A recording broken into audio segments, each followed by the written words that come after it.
महाराष्ट्र व गुजरात राज्याच्या सीमारेषेवर पार नदीच्या तीरावर वसलेल्या बेहेडपाडा या अतिदुर्गम पाड्यावर सोमवारी एक दिलासादायक घटना घडली आहे। या घटनेनं गत अनेक वर्षांपासून शासकीय दाखल्यापासून वंचित लाभार्थ्यांना दाखले मिळण्याचा मार्ग आता मोकळा झालाय।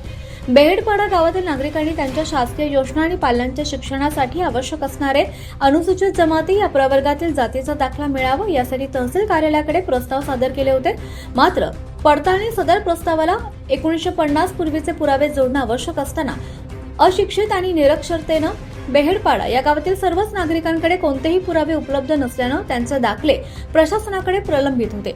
सदरची बाब दिंडोरी उपविभागाचे उपविभागीय अधिकारी डॉक्टर अप्पासाहेब शिंदे यांच्या निदर्शनास आल्यावर सोमवारी 20 जुलै रोजी बेहेडपाडा गावाला प्रत्यक्ष भेट घेण्याचा त्यांनी निर्णय घेतला।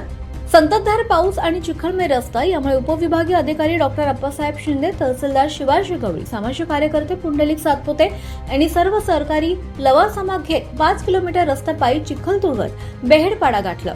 गावातील सार्वजनिक ठिकाणी एकत्र बैठक घेऊन वयस्कर नागरिकांच्याकडून गावातील पूर्वीचे वास्तव्य, जाती संदर्भात संपूर्ण माहिती जाणून घेतली।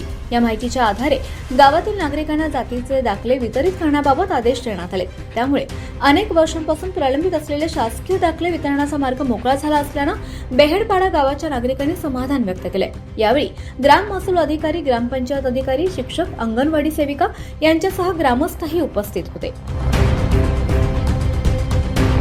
24 लाईव्ह महाराष्ट्र न्यूज साठी धर्मराज चौधरी, पेठ।